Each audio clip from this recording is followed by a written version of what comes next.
여러분 행복한 인생 살고 싶으시죠? 예, 행복한 인생을 살기 원하시는 분들은 성공적인 가정생활이 따라와야만 합니다. 가정생활이 성공하지 못하면 아무리 내 인생을 성공적으로 행복하게 만들어 가려고 해도 그게 되지가 않습니다. 가정을 마치 높은 산, 아주 높은 산 정상을 정복하려고 하는 산악인들이 바로 그 정상 밑에다가 베이스 캠프를 치는 것과 같은 것으로 가정을 한번 생각해 봤어요. 저기 보면은 에베레스트 산 뒤에 보면은 앞에 캠프가 있어요. 베이스 캠프라 이야기를 합니다. 산악인들은 이 베이스 캠프에 머무르면서 올라왔던 모든 피곤을 거기서 씻어냅니다. 쉼을 넣습니다. 그리고 에너지를 충전하기 위해서 음식으로 에너지를 충전시킵니다. 그리고 그 속에서 날씨를 보면서 베이스 캠프에서 있으면서 정상을 어떻게 우리가 올라가야 정상을 정복할 수 있겠는가 하는 전략을 거기서 세우게 되는 것이죠. 만약에 산악인들에게 이 베이스 캠프가 없이는 절대로 정상 정복은 불가능합니다. 개런티예요. 베이스 캠프가 있는 곳으로만 산악 정복이 가능하다는 것입니다. 이것처럼 우리 인생에서 삶의 어떤 성공과 행복을 위해서 이 베이스 캠프와 같은 가정은 필수적이라는 것입니다. 인생을 혼자 살 수가 없는 거예요. 가정을 이루어서 살아가야 하는 거예요. 사실 어떤 의미에서 볼 때 가정은 우리 인간들이 찾고 있는 뭐라고 그럴까? 인생의 최고봉, 가장 높은 산이다. 그렇게 보면 될 것 같아요. 그것이 바로 우리의 가정들이다. 그러면은 행복한 가정을 위해 필요한 조건은 뭐가 있을까 하는 점이에요. 행복한 가정을 우리가 만들기를 원하는데 거기서 필요한 조건은 무언가? 가정의 핵심은 부부관계입니다.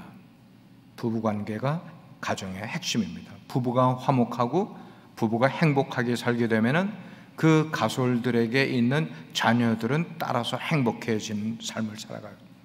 가정의 부부가 행복하게 되면은 그들의 직장도 행복한 직장 생활이 됩니다. 그들이 속해 있는 교회도 행복한 교회가 될 수가 있는 것입니다. 반면에 만약에 가정 속에 늘 긴장이 흘러오고 또 가정 속에 갈등이 있게 된다면은, 그리고 또 슬픈 일들이 가정 속에 생기게 된다면은 그것이 부부 관계에만 그치는 것 아니라 속해 있는 직장과도 연결이 되고 속해 있는 교회들과도 연결이 된다는 거예요. 초등학생 아이들에게 이런 질문을 던졌습니다. 얘야, 너는 가정에서 제일 싫은 게 뭐지? 가정에서 제일 싫은 게 뭐야? 하고 질문을 했는데 그 대답, 가장 많이 나온 대답은 아빠 엄마가 싸우는 게 제일 싫어요. 아빠 엄마가 싸우는 거, 그게 제일 싫어요. 지금 이 대답은 아이들이 가출을 하는데도 첫 번째 원인이 부모가 싸우는 가정에서 아이들이 가출을 하게 되는 원인이 된다는 거죠. 만약에 부부가 하나님의 계획 아래 아름답고 행복한 관계를 유지하게 되면 이웃과도 행복해진 삶을 살고 주변과도 행복해진 삶을 나눌 수 있는 것이 바로 이 가장 중요한 가정이 그렇게 되면 되게 된다는 말씀입니다. 그런데 오늘날 많은 가정들이 불행한 가정을 가지고 있는 모습들이 있는데 그 이유는 뭐냐? 그들이 가지고 있는 잘못된 가정관 때문에, 잘못된 가정관 때문에 가정들이 불행해진다는 거죠. 왜 그런 가정관이 바르지 못한 가정관을 가지는가? 세상에 너무 영향을 많이 받는 거예요. 인포메이션과 인터넷과 드라마와 이런 것에 너무 영향을 많이 받아서 인간 중심적인 가정관을 가지게 되니까 가정이 불행이 찾아오게 될 수밖에 없다는 것입니다. 여러분, 드라마라는 것이 우리에게 삶의 피로를 풀어주는 데는 참 공감이 되는 요소들이 분명히 있긴 하지만 그 드라마 작가들이 이끌어가는 내용들을 보면은 뭐라 그럴까? 정말 가정을 행복하게 이끌어가기 위한 드라마 전개보다는 언제나 그 클라이막스와 자극적인 요소를 드라마 속에다가 넣음으로 사람들의 관심을 끌려고 하는 것이 작가들의 의도라는 것을 우리는 알아야 돼요. 너무 거기 빠져들지 말아야 돼요. 뭐 보다가 눈물 흘릴 수도 있고요, 할 수도 있어요. 그러나 드라마에 너무 빠져들지 말라는 것이에요. 내가 사랑하고 내가 선택을 하고 배우자를, 그리고 내가 이룬 가정이라 이렇게 생각을 하게 되니까, 모든 것들을 내가 만들었다고 생각을 하게 되니까, 여러분 그런데 한번 보시길 바랍니다. 인간적 가정관이 어떤 것인가를 한번 설명을 해드리면은, 내가 싫으면은 그만두는 거예요. 내가 만들었다고 생각을 하니까, 가정을 내가 이뤘다고 생각을 하고 내가 선택을 했다고 생각을 하니까 얼마든지 헤어지고 떠나고 그리고 버릴 수도 있는 것이 가정 그리고 배우자라는 그런 모습을 우리는 보게 된다는 거예요. 왜 그렇습니까? 가정에 대한 책임을 전혀 느끼지 않기 때문에 그렇다는 거죠. 그렇지만 성도 여러분, 가정은요 인간의 것이 아니에요. 가정은 하나님의 것인 줄 믿으시기 바랍니다. 하나님이 가정의 주인 되시는 거예요. 인간이 스스로 생명을 가지고 태어날 수 있습니까? 우리 가운데 그렇게 한 사람 아무도 없어요. 누구를 통해서 우리가 생명을 이 세상에 가지고 나왔어요? 부모님을 통해서 나왔어요. 마찬가지로 가정도 생명은 부모님을 통해서 왔지만 가정도 하나님께서 우리에게 세워주셔야만 우리의 가정이 만들어진다는 것을 우리는 깨달아야만 되는 거예요. 그래서 오늘 짧은 이 두 구절 18절과 19절 이 말씀을 이해하는 키워드는 뭐냐면 주 안에서라는 말이 들어있다는 겁니다. In Christ, in Christ. 주 안에서. 18절 말씀을 보면 그렇게 말씀하고 있어요. 아내들아 남편에게 복종하라. 이는 뭐예요? Because 주 안에서 마땅하기 때문이라, 그렇게 말씀을 하고 있어요. 왜 사도 바울이 편지를 쓰면서 이처럼 주 안에서라는 단어를 그렇게 강조를 하고 있을까? 주 안에 있는 남편이라면은 다른 남편들보다 자기 아내를 더 사랑하기 때문이고, 주 안에 있는 그런 아내들이라면은 다른 아내들보다 자기 남편을 더 순복하는 삶을 살아가게 된다는 것이에요. 그게 어디서 이루어지는가? In Christ, 주 안에 있을 때에 가정이 그렇게 화목하게 될 수 있다는 거예요. 결혼식을 할 때 주례를 하면서 이 구절을 참 많이 제가 사용을 합니다마는 창세기 2장 24절의 말씀이에요. 하나님이 세우신 가정의 원리가 그 말씀 가운데 속해 있는데 이런 구절이에요. 남자가 부모를 떠나 그 아내와 연합하여 둘이 한 몸을 이룰지라. 여기서 중요한 단어가 떠난다는 단어예요. 그리고 이룬다는 단어예요. 떠나서 이룬다는 이 단어예요. 여기 부모를 떠난다는 말은 내가 결혼을 하면은 몸만 부모를 떠난다는 것 아니에요. 정신적인 면도 부모를 떠나는 것이고, 인격적인 면도 떠나는 것이고, 사회적인 문제도 떠난다는 것이고, 환경적으로 그리고 경제적으로 독립해서 이제부터는 부모로부터 도움을 받기보다는 스스로 인생을 책임지는 것, 이게 바로 부모를 떠나서라는 말 속에 포함되는 그런 내용인 거예요. 부모가 지금까지 결혼하기 전까지는 부모의 양육슬하에서 자라왔다면 결혼을 하면서 그 양육의 시스템을 벗어나서 이제는 결혼한 배우자와 함께 둘이서 홀로서기를 하는 거죠. 홀로서기를 하는 거죠. 그래서 부부 사이에 완전한 연합을 이루게 되면은 두 사람이 한 몸을 이루게 된다는 것이 성경적인 가정관의 아주 원리인 것을 우리는 보게 돼요. 그러므로 부부는 서로 간의 사랑으로 하나가 되어야만 하는 것입니다.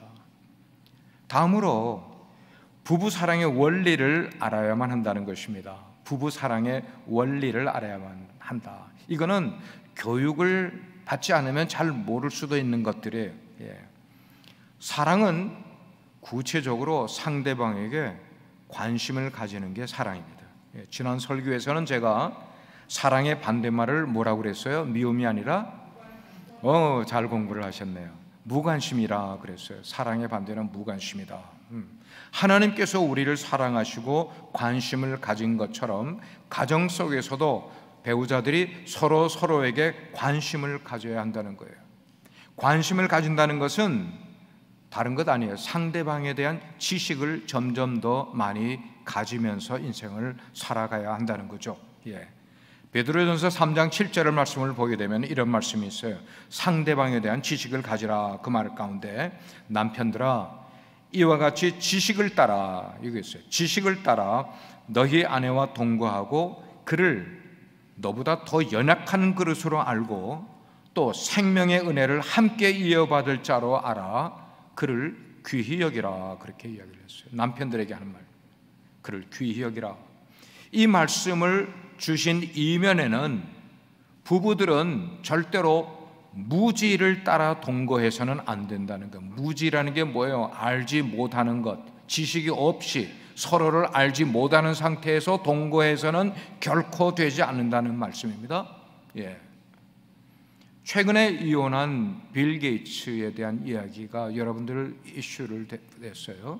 여러분들도 많이 보셨을 거예요. 이 빌 게이츠, 마이크로소프트 창업자 아닙니까? 그런데 그가 27년 동안 결혼 생활을 하고 명예도 얻었어요. 돈도 세상에서 가장 부자도 됐었어요. 그랬는데 27년 만에 헤어졌어요. 헤어지면서 하는 말이 뭐였는가 하면 러블레스였대. 내 결혼 생활은 사랑이 없었다는 거예요. 어떻습니까? 빌 게이츠만 그런 건 아니었어요. 아마존의 창업자인 제프 베이조스가 이혼을 재작년에 했어요. 재작년에 베이조스예요. 25년 동안 결혼 생활을 마감해 버렸어요. 그리고 엉뚱한 사람과 같이 사는 거죠.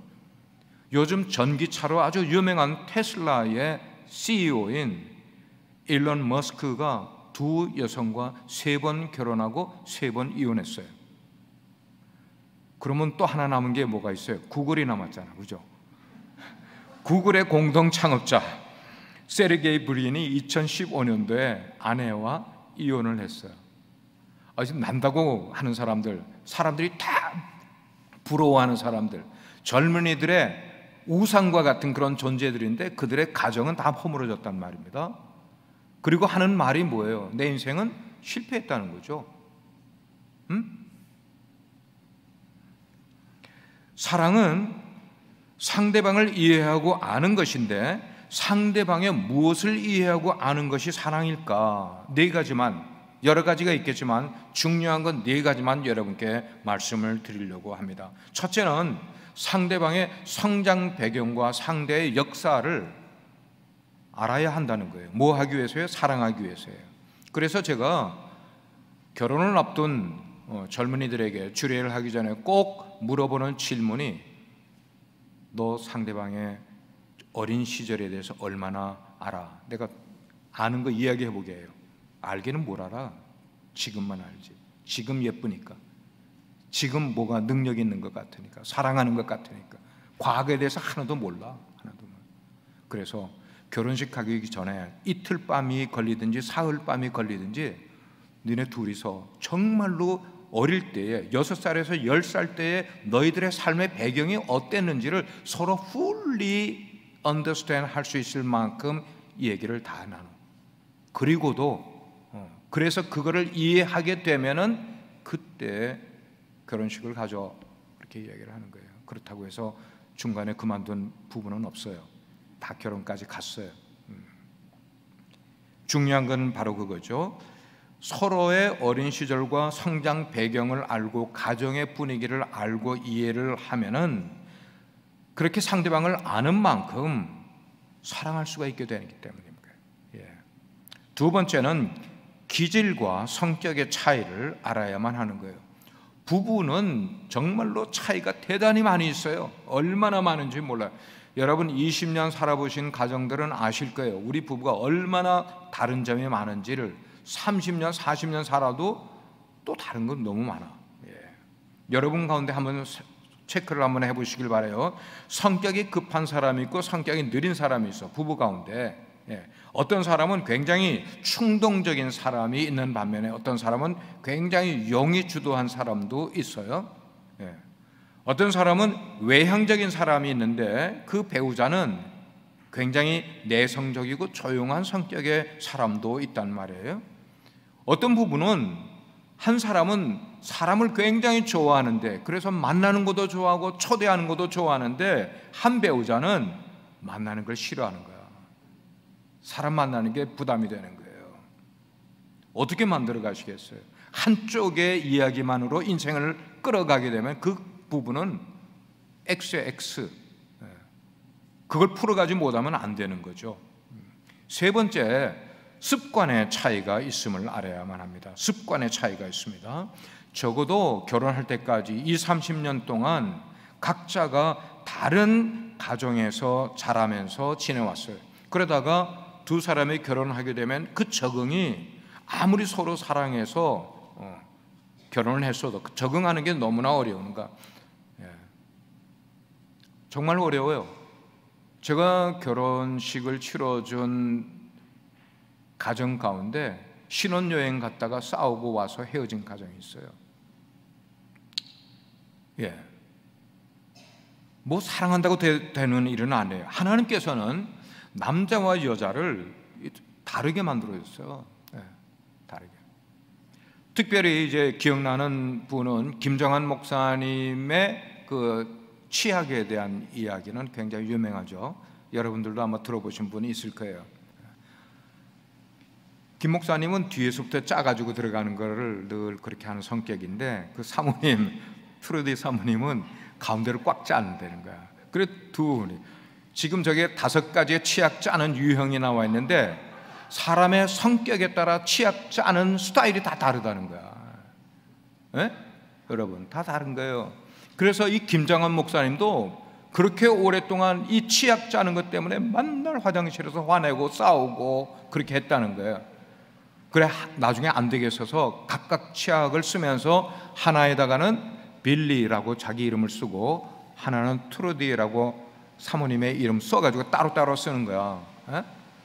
그래서 제가 이 말씀을 준비를 하면서 어제 저녁에 우리 집 화장실을 한번 가봤죠. 그 사진을 찍어 올까 그러다가 그건 좀 너무한 것 같은데, 우리 집에도 완전히 달라요. 한 사람은 뒤에서 짜고 한 사람은 가운데에서 쭉 짜고. 근데 지금까지 그냥 살아가는 거죠. 네 번째, 남녀의 차이를 알아야만 합니다. 남자와 여자는 외모만 다른 것이 결코 아니에요. 하나님께서는 남자와 여자를 아주 다르게 만드셨는데, 한번 들어보세요. 여자는 직관력이 굉장히 뛰어납니다. 직관력이라는 것은 무언가를 이렇게 딱 보면은 그 사물을 파악을 하는 능력이 남자보다 뛰어납니다. 그리고 사물을 전체적으로 보는 경향이 여성들에게 있어요. 그래서 아내가 만약에 어떤 사람을 보면서 그 사람 느낌이 별로 안 좋아, 그러면 그거 들어야 돼요. 시간이 지나서 가만 보면요, 그 사람 말 맞아요. 느낌이 좋지 않다 그러면 그게 그렇다는 거예요. 그런데 남자들은 어떤가 하면 굉장히 논리적이고 추상적인 것을 좋아합니다. 그래서 늘 공상을 많이 해요. 일을 하는 동기도 다릅니다. 남녀가 달라요. 남자는 일 자체에 매달리고 그리고 성공에 관심이 많고 성취지향적인 반면에 여성은 또 달라요. 관계지향적이에요. 그래서 늘 여성들은 누구와 만나 관계를 가지는 거, 이런 것이 거기서 정을 느끼고 사랑을 주고받는데 만족하는 존재가 여성이라는 것을 우리는 알게 됩니다. 또한 여자는 말이죠, 그냥 말하는 재미로 살아가는 사람들, 말하는 지지배배, 말하는 것을 좋아하는 거예요. 그러니까 대화가 중요한가? 결론은 어떻게 되는지 상관없어요. 그냥 대화하는 것 그 자체를 즐거워하고 좋아하는 거예요. 그래서 매일 남편이 퇴근하고 집에 돌아와서 남편과 대화를 나누지 않고 며칠이 계속되고 이것이 시간이 더 가게 되면 그 아내는 분명히 우울증 속에 들어갈 수밖에 없음을 남편들이 알아야 돼요. 남편의 말을 들어주는 그런 가정은 아내의 마음이 편해지는 거예요.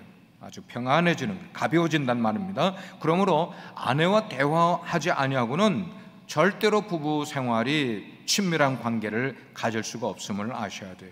여성은 대화할 때 자기의 감정을 나누려고 그래. 감정을. 근데 남자들은 아내하고 만나가지고도 자꾸만 이야기를 할 때 일 이야기를 많이 하잖아. 그리고 계획 이야기를 많이 하고 경제에 대한 이야기, 스포츠에 대한 이야기 많이 하는데 여성은 그걸 원치 않은 거야. 남자와 마음을 주고받는, 남편과 마음을 주고받는 그런 감정을 가지려고 그런다.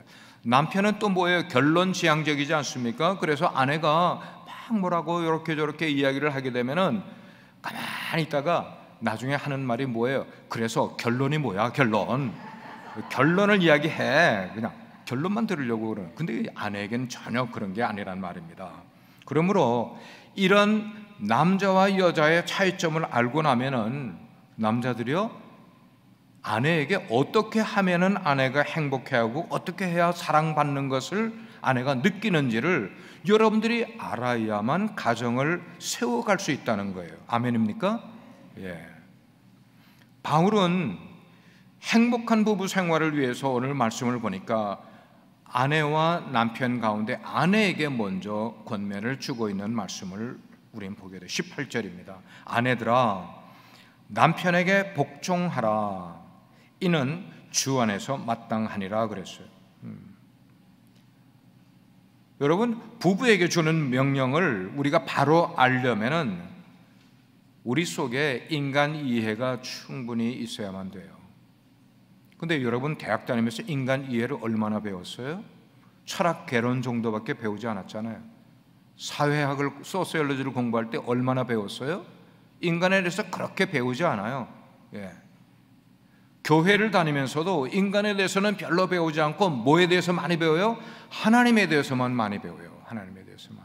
근데 우리 부부 생활은, 그리고 가정에서 일어나는 문제뿐만 아니고 교회에서 일어나는 대부분의 문제는 하나님과 우리 사이에 뭐가 삐걱거려서 문제가 되는 경우는 극히 드물고, 사람들과의 관계에서 대부분 삐걱거려서 문제가 90% 이상이 거기서 생긴다는 것을 우리는 알아요. 그런 뭐예요? 사람을 이해를 할 줄 알아야 된다는 거죠. 하나님께서 우리 인간에게 주신 두 가지의 근본적인 욕구가 있어요. 이거 두 가지는 꼭 여러분들이 명심해서 알기를 바랍니다. 첫째는, 사람은 언제나 다른 사람을 사랑할 뿐만 아니고 다른 사람들로부터 사랑을 받고자 하는 사랑의 욕구가 우리에게는 있어요. 남녀 공통적으로. 두 번째는, 자기 자신에게 생각해도 그렇고 다른 사람들에게 앞에서 나는 가치 있는 존재다. 그래서 사람들로부터 칭찬도 받고 인정도 받고 싶은 욕구, 그걸 인정받는 욕구라 그렇게 이야기를 해요. 그런 욕구가 우리 사람들에게는, 모든 사람에게 다 있단 말입니다. 한마디로 표현하면 인간에게는 남녀 불문하고 누구든지 사랑과 존중에 대한 욕구가 우리 가운데 다 있는 거예요. 이게 남편과 여성이, 아내가 조금 두 가지가 차이나게 다르다는 것을 우리는 이해를 해야 되는 거죠. 하나님께서 남자에게는 사랑의 욕구보다는 인정의 욕구를 더 강하게 하나님이 만들어 주셨어요. 그렇기 때문에 남자는 사람들에게 인정을 받는 것이 가장 중요해. 근데 그 인정을 사회에서 받는 거 쉽지가 않아요. 어디서 받기 시작을 해야 되는가 하면 가정에서부터, 아내로부터 인정받고 존중받고 칭찬받는 것이 남자를 남자답게 만들어갈 수 있는 첫 번째 요소는 바로 그 부분이란 말이에요. 그래서 만약에 남편이 아내로부터 인정받지 못하고 칭찬과 존중을 받지 못하고 살게 되면은 삶의 의미를 잃어버리는 거야. 남편은. 아내들이 이거 꼭 명심하시길 바라요. 남편 잡아먹으려고 그러지 말고 이렇게 존중해 드려야 돼요. 존중해 드려야 돼요. 그래서 아내는 남편에게 뭐 하라고요? 복종하라. 성경이 그렇게 말씀하고 있는 것입니다. 성경에는 아내는 남편에게 복종하라는 말씀이 한 군데만 나오는 것 아니고 여러 군데서 나와요. 특별히 에베소서에서 몇 구절 나오게 되는데, 에베소서 5장 33절에는 심지어 뭐라고 얘기했는가? 아내는 자기 남편을 존경하라라고 말씀했어요. 존경하라. 우리 개역 개정에서는 존경하라 그랬어요. 근데 이 말에 진짜 의미는 뭔가 하면은 아내는 남편의 노예나 종으로서 복종을 하라는 그런 말이 아니에요. 더더구나 남자보다 여자가 열등하다는 말은 더더욱이 아니에요. 그런 말 아니에요. 어떤 위계 질서를 설명하는 그런 의미에서 복종하라가 아니라 남자나 여자가 동일한 인격 관계 속에서 서로에게 복종하는 관계를 가져야 된다 이 말입니다. 남편은 아내에게 복종을 하고 아내는 남편에게 복종하는 관계를 가져야 되는 거죠. 에베소 5장 21절 말씀을 보면 이렇게 말하고 있어요. 그리스도를 경외함으로 피차 복종하라. 아멘. 한번 따라 하시길 바랍니다.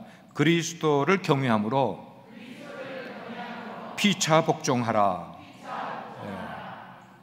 영어로 submit to one another 그랬어요. submit. 그렇습니다. 아내의 일방적인 복종이 아니라 부부가 서로에게 복종하라는 말씀입니다. 우리 크리스찬 부부는 이런 성경의 법칙을 바로 알고 가정에서 실천하면은 가정이 얼마나 훨씬 나아지게 될지 모르는 거예요. 아내가 원하는 한 가지는 남편으로부터 뭐 받는 걸까요? 사랑받는 거예요.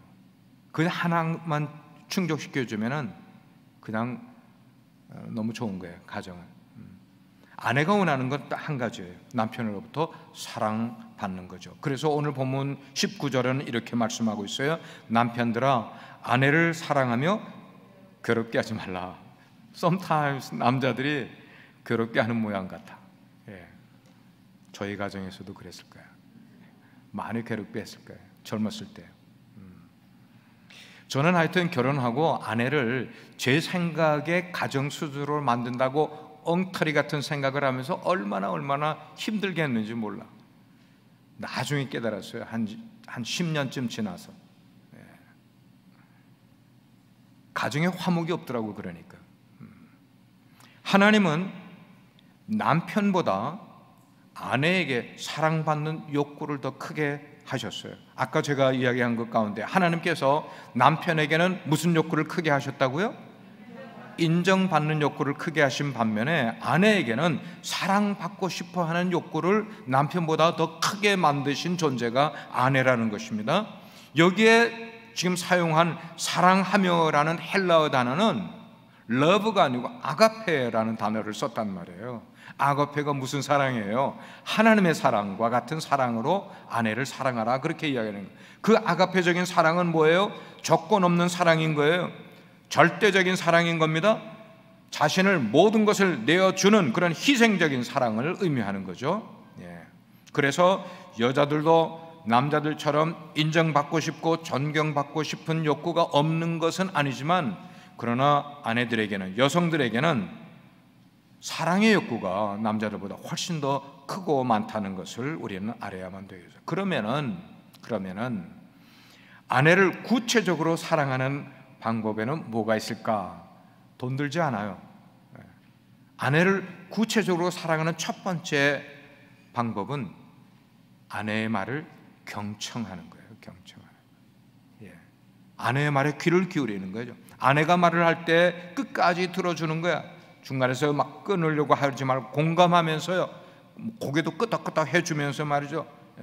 아내가 말할 때 말 중단시키지 말고 눈을 마주보면서 아내가 자세히 이야기할 수 있는 기회를 줘서 아내가 이야기를 훌리다 할 수 있게끔, 뿐만 아니고 남편들은 밖에서 일어났던 일을 집안에 들어와서 결론만 이야기해주고 끝나려고 하지 말고 밖에서 일어났던 일들을 자세하게 아내들에게 이야기를 해줘야만 되는 거예요. 이것이 아내에 대한 최고의 사랑의 태도임을 남성들이요 기억하시길 바랍니다.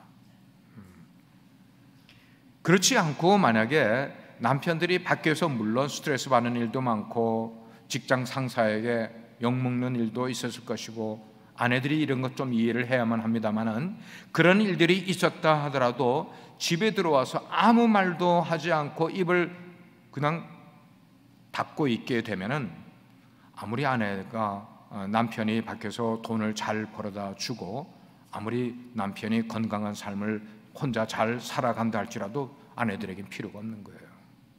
아내들은 그거 원하는 건 아니에요.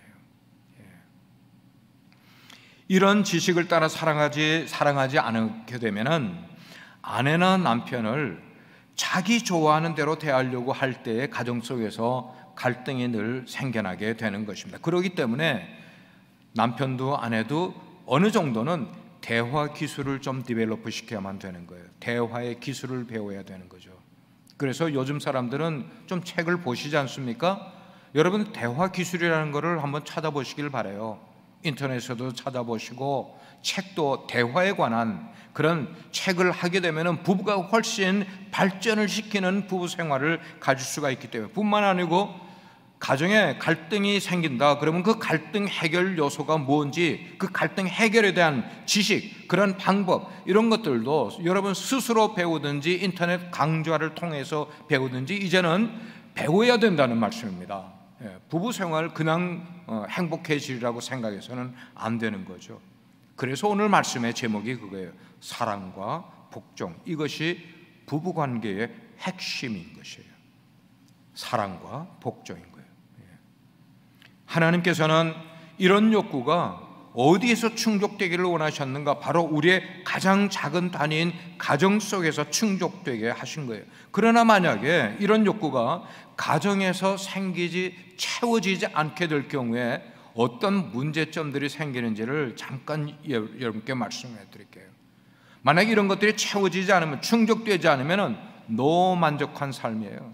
너무 행복한 삶이란 말이에요. 이런 가정에는 증세가 나타나게 되는데, 무슨 증세가 나타나는가 하면 중독 증세가 나타나게 된다는 것입니다.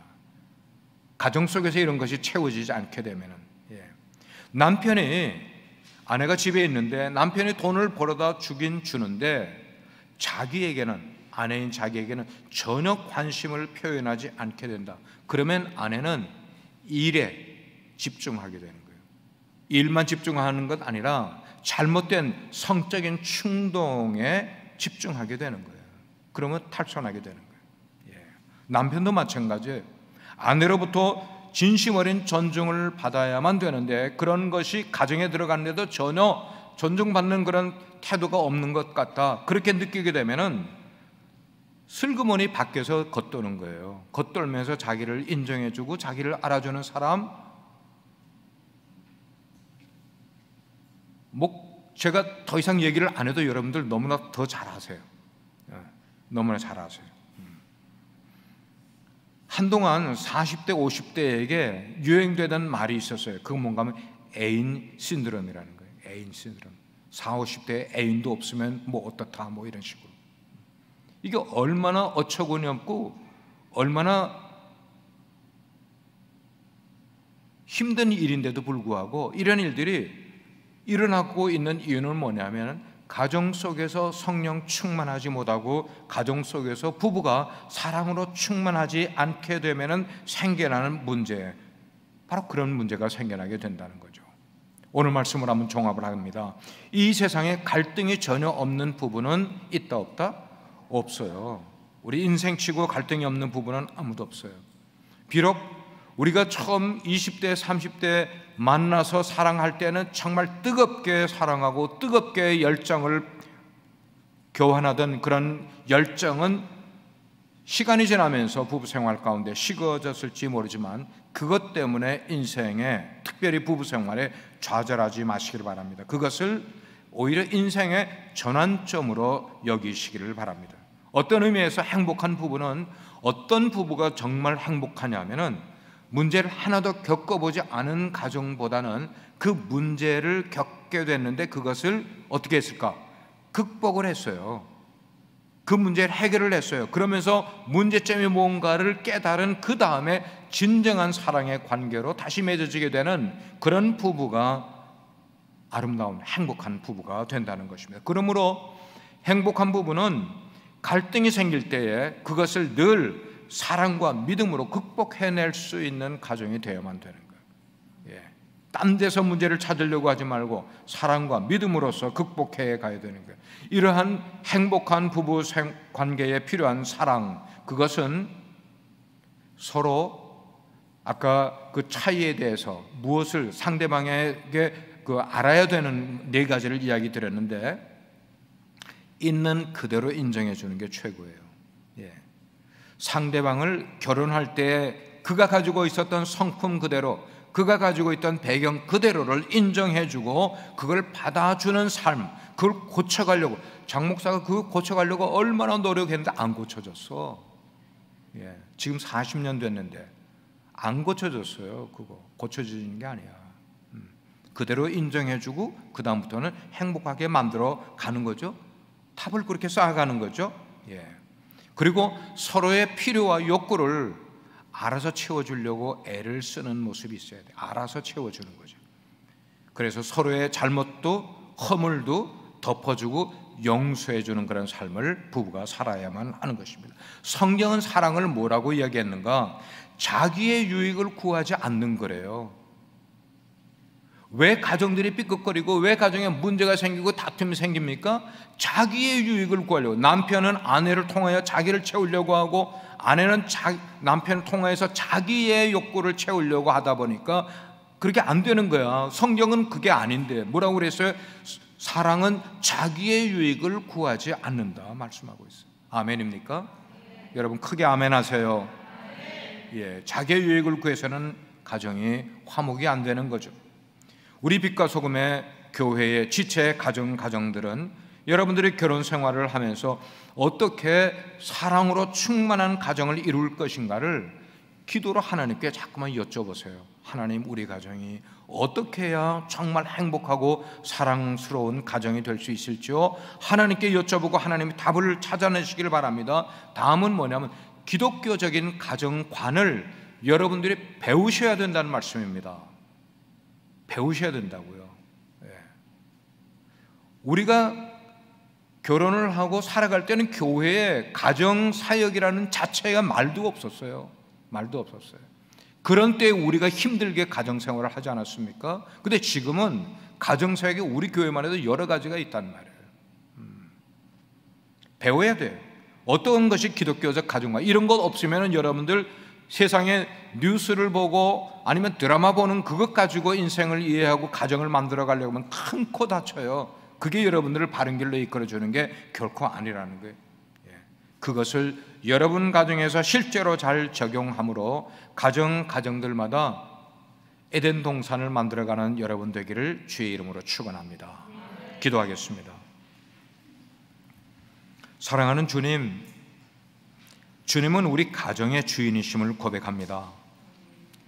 오늘날 많은 가정들이 문제 속에 허우적거리는 이유는 성경적인 가정관이 아니라 세상적인 가정관, 즉 인본주의 가정관을 가지고 살아가기 때문인 줄 알고 있습니다. 우리가 자기의 유익을 구하기보다는 상대방의, 배우자의 유익을 먼저 생각하는 배필이 되도록 도와주세요. 그래서 저희들로 하여금 부부 사이에서 꼭 지켜야 할 사랑과 복종의 관계를 회복함으로 잃어버렸던 가정 속의 행복을 다시 누리며 살아갈 수 있도록 도와주옵소서. 예수 그리스도의 이름으로 기도합니다. 아멘.